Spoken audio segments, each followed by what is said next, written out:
Hey everyone, welcome back. So in this video I'm going to show you how to add this brick texture real quick. So what we're going to first do, I'm going to get rid of Invincible here. Just been enjoying the new show and felt like doing a fan art piece of them. And I want bricks that go right through here, and I'll show you how we can do that really easy. So I'm going to add a new layer. I'm going to take this brush that I created, and it's a brick brush. I can show you how to make that in a different video if you'd like. If you just draw it out, let me bring it to the top so you can see it better. Just draws out some bricks, right? So how do we get those to fit in there? It's pretty easy. We tap once on the screen on the right, hold to the left or vice versa, hold shift and then tap, and it's going to give us a row of bricks like this. You can align these if you want, probably isn't a bad idea. You can use a ruler and it'll actually snap straight, but you don't need to. You can just hit Control T or Command T and rotate it. And there we go. Hold Alt, grab this little tool right here, the move tool, drag down, let go, and then just move. Kind of align it like that. Command E to merge, hold Alt, repeat this process a couple times, get as many bricks as you need. This should be more than enough. And there you go, Command E. So now they're all merged together on one layer. I'll take the selection tool and I'll just go ahead and crop off the sides so we have a nice box of bricks. There we go. So now the trick is to fit it in that area. It's actually not that hard to do. What you want to do is tone down the opacity of the layer so you can see it. Hit Command Shift T and it's going to give you these handles that are just, allow you to distort. And if you've got your perspective grid still in place, it's even probably a touch easier, but it's still not that bad. Just drag this into the area. So it's going to distort pretty crazy at first. Now, in all honesty, what I should have did both the top and bottom at the same time. I don't know what I was thinking, but it would have made sure that they distorted proportionately in a sense. So that's really the right way to do it, but I'm just going to show you this way because I already went too far in this direction, but I might go back and change it. So I am keeping an eye on the size of the bricks. They're kind of hard to see there. And you can obviously scroll in. If you got a mouse wheel, you can scroll in while the distortion's in place. You can hold space bar, move it around, and it'll still snap back to the distortion. But what I'm looking for is a couple things. One of which, the main thing, is to align the lines of the brick with the other parts of the perspective. Whatever I'm looking at. So in this case, if I'm looking at the top of these trim pieces, the black line from the bricks has to align to all that. Or it could be the inner edge. Whatever you're looking at, you have to just choose an area and stay consistent with it as you maneuver this.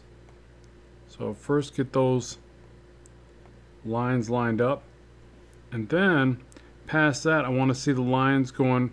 I don't know how well you can see this, but that line, that line, that line, that line, see they're kind of skewing away from the inner ridge over here. So I'm going to grab this corner, pull outward, try to get those to hit that point. But at the same time I also need this line to stay, it's kind of tricky, but it gets easier with time, and honestly I haven't done this in a while, but it's all coming back to me. Just takes a minute. But it's worth it because there's no way I want to draw all those little bricks. Let's see, what do I got here? Maybe this needs to come in more. This out more. So more of a, I'm basically needing to skew it a little bit.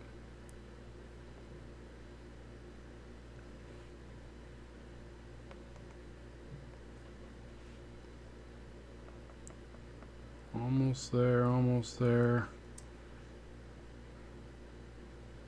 Is that it?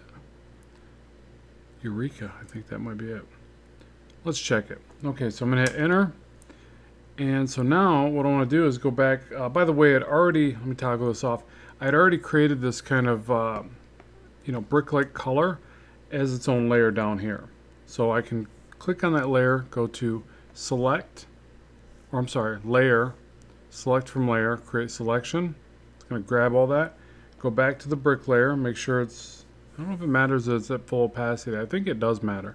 And I'm going to hit Command-Shift-I because it's going to invert the selection. And I'm going to hit Delete.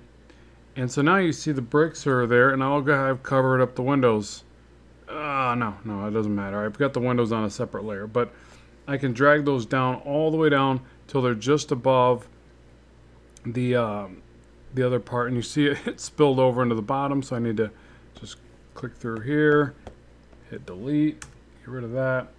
And so now I'm going to set this to a multiply mode, and I'm also going to, you see it's much darker. If you notice, the way I did these bricks is I pre-added texture into them. You don't need to do that with yours, and I didn't need to do that. I have some that are just lines, but I did that intentionally so that it would have little bits of texture when I needed it. It looks a little more realistic. I like it. But so anyways, just a workaround with that is you set it to multiply. It's going to be too dark. Now I could just lighten up the base color beneath it.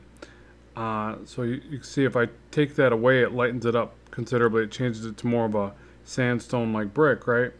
But the other way to do it is I just take this layer over top, go to tonal correction, level correction, I believe it is, yeah. And then just play around with these sliders till you start to get a little bit more of a brighter effect. It's essentially playing around with the contrast.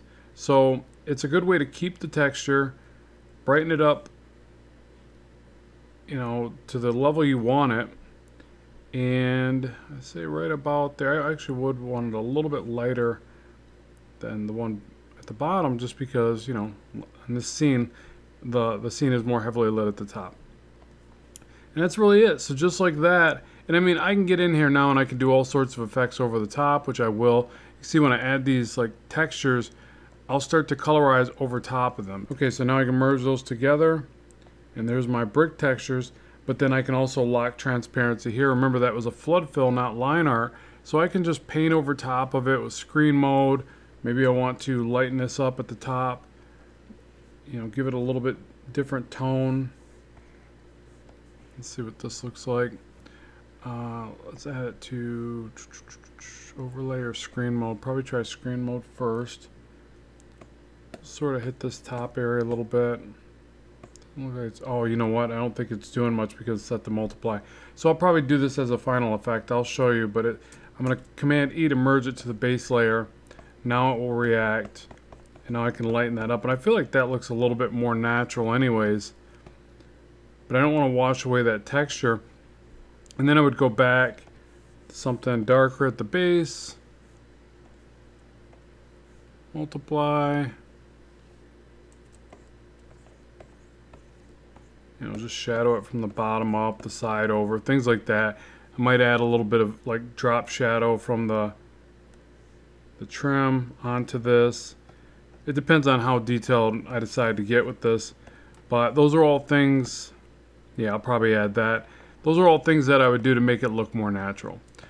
So that's it for now. I'm going to go ahead and make the brick brush for free on my Gumroad. So if you want to try it out, it's part of a larger set. Keep that in mind if you want to see even more effects. But let me know what you think of today's video as well as what you'd like to see in the future. As always, I appreciate the support of the channel. Good luck with the art, and bye for now.